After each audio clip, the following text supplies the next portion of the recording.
Que la paix soit sur vous les Gaulois et les Gauloises, courageux résistants et opposants à la dictature sataniste qui bientôt ne sera plus mondiale, mais locale et qui pour finir disparaîtra totalement de la surface de la Terre. Et bon débarras.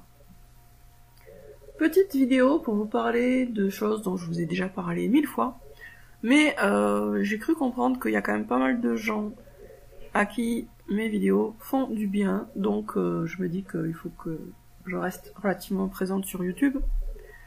Donc ce dont je voulais vous parler aujourd'hui, c'est un sujet que j'ai 1000 fois abordé, donc c'est l'importance de libérer son imagination pour finalement se connecter au destin que Dieu nous a réservé. Voilà.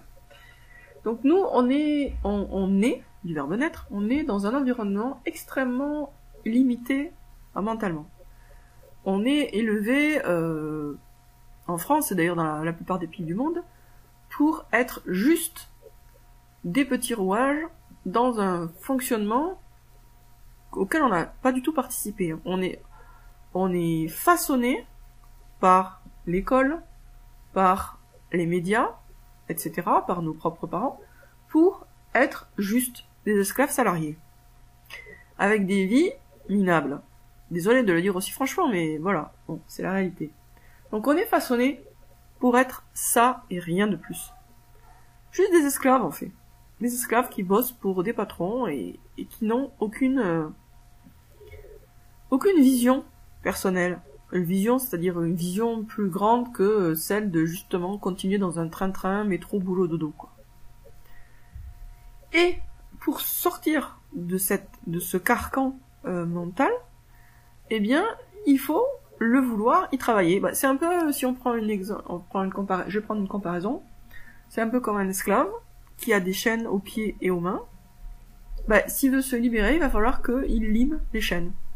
À supposer que, bon, il n'a pas trouvé la clé, on va dire.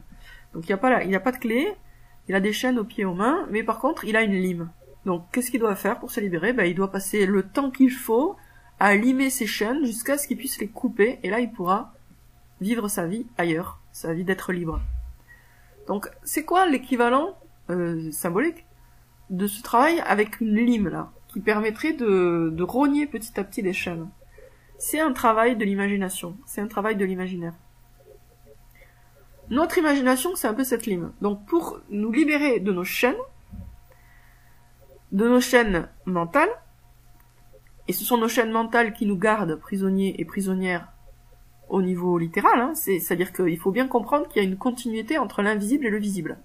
Donc nos chaînes, au sens littéral, elles sont sécurisées, elles sont renforcées, elles sont même créées et construites par nos chaînes invisibles. Ce sont les chaînes invisibles qui ont créé les chaînes visibles. Tout commence toujours par l'invisible. Donc de la même façon que l'esclavage, c'est d'abord une idée, la liberté aussi c'est d'abord une idée. Et donc, qu'est-ce qui est l'équivalent de limer ses chaînes avec une lime? C'est libérer son imagination. Un rêve après l'autre. Un rêve après l'autre, on reconquiert sa liberté spirituelle, sa liberté d'imaginer autre chose et de se voir dans d'autres rôles que ceux de l'esclave salarié. Donc, d'où l'intérêt, d'où l'importance de faire des rêves éveillés et de les faire à haute dose. Et c'est pas une activité solitaire, c'est pas une activité qui est destinée à être faite par quelqu'un qui reste tout seul dans son coin.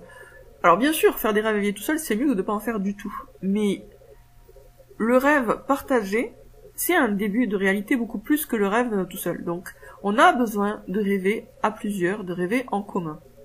Et c'est bien pour ça que moi, ma méthode des rêves éveillés orientés, je considère qu'elle est à faire à deux, quoi. On est censé être deux. Un rêveur et un facilitateur de rêve, ou une rêveuse et une facilitatrice de rêve. Et on tourne, on échange les rôles. Qu'est-ce que ça fait petit à petit? Ça crée, dans l'invisible, une forme d'égrégore nouveau. Un égrégore qui correspond au rêve que vous avez fait l'un avec l'autre. Parce que quand vous faites un rêve devant quelqu'un, c'est comme si vous aviez rêvé deux fois. Vous avez rêvé une première fois, mais lui aussi, il a participé à votre rêve, il vous a entendu, il vous a écouté. Et donc, votre rêve est 2 fois plus puissant parce que vous l'avez fait devant quelqu'un d'autre qui a participé, qui a imaginé en même temps que vous. Et on échange. Et ça crée petit à petit une espèce d'effet de groupe. Alors justement, en parlant d'effet de groupe, j'arrive à une considération importante.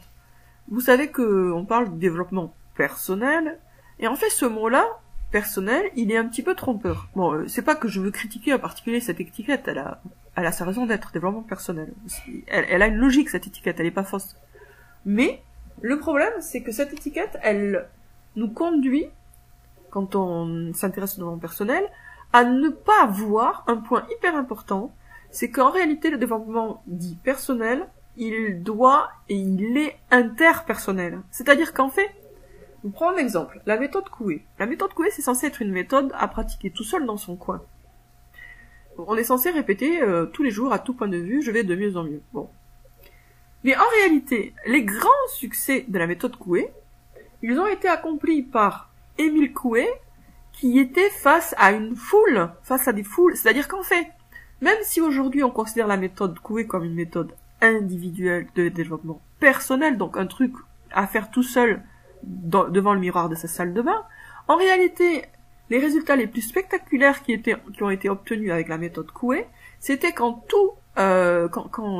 Coué se retrouvait face à une foule et qu'il faisait répéter à tout le monde en même temps, tous les jours, à tout point de vue, je vais de mieux en mieux. Autrement dit, même si la phrase c'était avec je, c'était un nous dont il était question, puisque c'était des centaines de personnes réunies qui disaient la même chose en même temps. Donc en fait, il était ce qu'on appelait et ce qu'on considère aujourd'hui comme du développement personnel, c'était en réalité du développement collectif. Et je peux vous dire que les satanistes, ils savent très bien ça. Eux, quand ils font des messes noires, ils font pas une petite messe noire tout seul dans leur coin. Ils s'y mettent à plusieurs. Ils se mettent à 5, 6, 10, 15, 20, etc.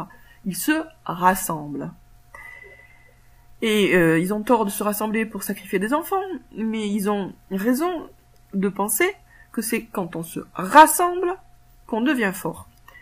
On le sait, tout le monde le sait, et en même temps on n'en tire pas toutes les conséquences. C'est-à-dire que par exemple, tous ensemble, ouais, dans les manifs. C'est sympa. Le problème c'est qu'il n'y a pas un projet derrière.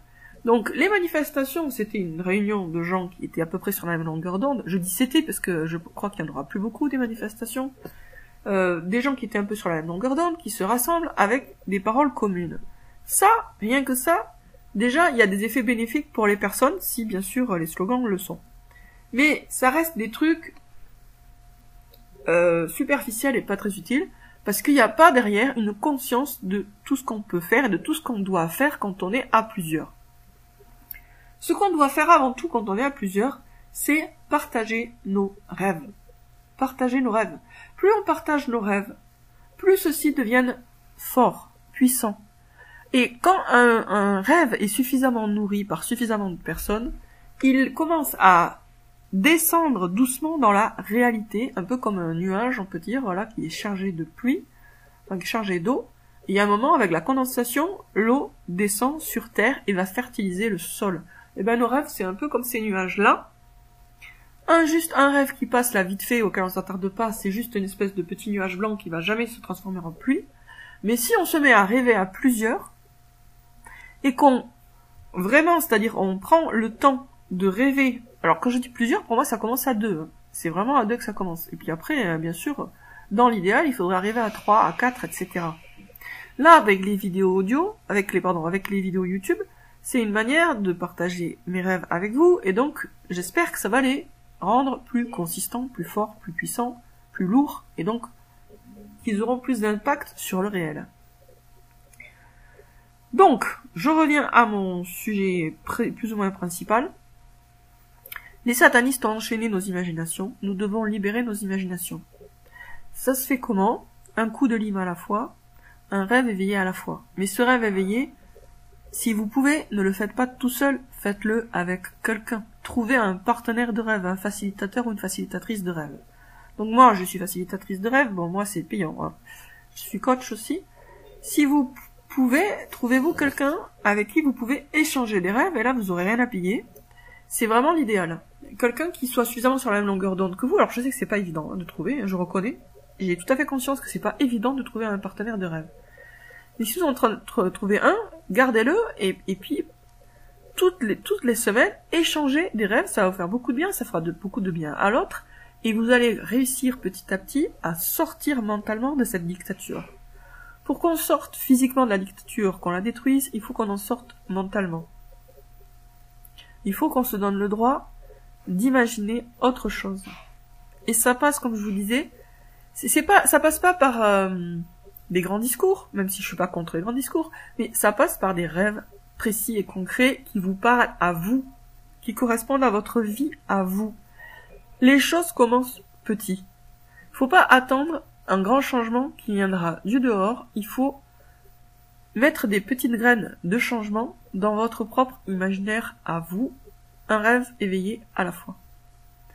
Faites-en plus, vous vous sentirez de mieux en mieux. Moi, vous voyez, là, il y a quelques jours, vous avez vu, je pense, vous avez entendu dans ma voix que j'avais le moral très très bas, d'ailleurs je l'ai dit. Et là, il commence à remonter, pourquoi? Parce que je fais beaucoup de rêves éveillés avec une amie. Tout simplement. Donc, beaucoup de rêves éveillés avec une amie. Et le fait de passer du temps avec elle, voilà, il y a mon moral qui remonte. En fait, on a tous ce besoin d'échanger de l'énergie, des idées et des rêves avec des personnes qui sont sur la même longueur d'onde que nous. C'est le début de la force, c'est la réunion. Les croyants doivent s'unir. Mais c'est pas une union théorique, c'est pas une union volontariste du genre, oui, il faut qu'on se réunisse pour triompher contre la dictature, donc unissons-nous. Ça peut pas se faire comme ça, de façon aussi abstraite et délibérée. Ça passe par de l'affectif, donc il faut se rapprocher des personnes avec qui on a des atomes crochus et commencer à échanger des rêves. On ne peut pas faire les choses autrement, on peut pas commencer par le haut, il faut commencer par le bas. Par le bas, c'est-à-dire par la réunion des personnes qui se sentent des affinités. Alors je reconnais que voilà, j'en ai vraiment conscience, c'est pas évident de se trouver des facilitateurs et facilitatrices de rêves. C'est vrai, c'est pas évident. Mais demandez à Dieu, par exemple. Vous êtes croyant, demandez à Dieu. Et peut-être qu'il va vous en donner un ou une. Ça change beaucoup de choses, vraiment. Et c'est nécessaire. On a besoin de cette étape-là qui est longue et qui prend du temps, mais on ne pourra jamais faire sans. On peut pas, c'est un peu comme première marche de l'escalier, 6e marche de l'escalier. On peut pas passer de la première à la 6e marche de l'escalier. On est obligé de passer par 2, 3, 4, 5. De la même façon, on peut pas passer de une ambition de changer le monde et pouf, ça y est, on le change. Non, il faut passer par l'étape des rêves. De libérer l'étape où on libère son imagination, et on libère son imagination avec des personnes, avec d'autres personnes. On peut pas le faire tout seul dans son coin. C'est très limité ce qu'on peut faire tout seul dans son coin. Et je dis pas ça pour vous décourager de faire des rêves éveillés tout seul. Si vous pouvez en faire, faites-en. Moi, j'en fais aussi des rêves éveillés toute seule. Mais, il y a une limite. Que vous ne trouverez pas, et cette limite, vous ne l'aurez pas si vous rêvez à plusieurs. D'ailleurs, à la limite, moi je vous suggère, si vous par exemple vous cherchez un partenaire de rêve éveillé, dites-le sous ma vidéo. Peut-être que vous trouverez quelqu'un d'autre qui sera motivé pour faire des rêves éveillés aussi. Et vous pourrez échanger vos coordonnées pour pouvoir en faire. Vous n'avez pas besoin d'être physiquement au même endroit. Il suffit que vous soyez suffisamment sur la même longueur d'onde, suffisamment respectueux de l'autre, et suffisamment en accord sur les grandes lignes pour que vous puissiez faire des rêves ensemble. C'est pas non plus insurmontable, hein. C'est pas, voilà, c'est pas un mariage, quoi. C'est juste trouver un partenaire pour rêver. Et si vous trouvez quelqu'un, après, vous donnez rendez-vous toutes les semaines et vous faites des rêves l'un avec l'autre. Des rêves libres, bien sûr, hein. L'idée, c'est de se faire du bien. Donc, on cherche pas à changer le monde, mais, même si on cherche pas à changer le monde, ça va passer par là. Pour changer le monde, il va falloir passer par là, par cet échange de rêves éveillés orientés. Alors, je vous rappelle la méthode, c'est très simple. Il y en a un des deux on va dire le facilitateur de rêve, qui vous donne le point de départ. Donc, par exemple, il vous dit, point de départ, un ballon. Un truc simple, hein. Et ça sera ça, votre point de départ de rêve. Vous allez commencer à imaginer un ballon. Ensuite, vous répétez, votre facilitateur de rêve vous fait répéter pourquoi est-ce que tout est possible 3 fois. Pourquoi est-ce que nous libérons notre imagination? Pourquoi est-ce que ce rêve est de plus en plus agréable? Pourquoi est-ce que ce rêve se termine très bien? Et hop, vous rêvez à haute voix. Si vous bloquez un petit peu, votre facilitateur de rêve vous donne des questions à répéter pour vous débloquer. Si vous dites, je sais pas, votre facilitateur de rêve vous dit, pourquoi est-ce que je sais? Et vous répétez 3 fois, pourquoi est-ce que je sais? Etc. Jusqu'à ce que vous ayez fait un bon rêve. Et après, vous échangez les rôles. Vous donnez un point de départ à l'autre, et vous le faites rêver. C'est simple, c'est vraiment simple. Et ça fait vraiment du bien et ça va vous permettre vraiment d'avoir des super méga déblocages dans votre vie. Et pour qu'on renverse la dictature sataniste, il faut que vous ayez d'abord des déblocages dans votre vie. On peut pas changer le monde si on n'arrive pas à changer de caleçon. Bon, ça c'était... Je m'inspire là de Shrek, mais... On peut pas changer le monde quand on n'arrive pas à changer de caleçon, et on peut pas changer le monde, évidemment, quand on n'arrive pas à changer déjà sa vie, à avoir un impact sur sa propre vie. Donc, les rêves éveillés, c'est à la fois très personnel, très individuel, c'est pour vous, mais à terme, c'est aussi pour changer le monde, parce que on va commencer par là. Il faut commencer chacun par sa propre vie. Mais c'est pas chacun dans son coin, parce que la solitude n'est pas une solution. On a besoin d'être à plusieurs pour se débloquer les uns les autres. Chacun n'ayant pas exactement les mêmes blocages, quand on est à deux, on a toujours une espèce de marge de libération possible. Sur ce, je vous dis à très bientôt les amis.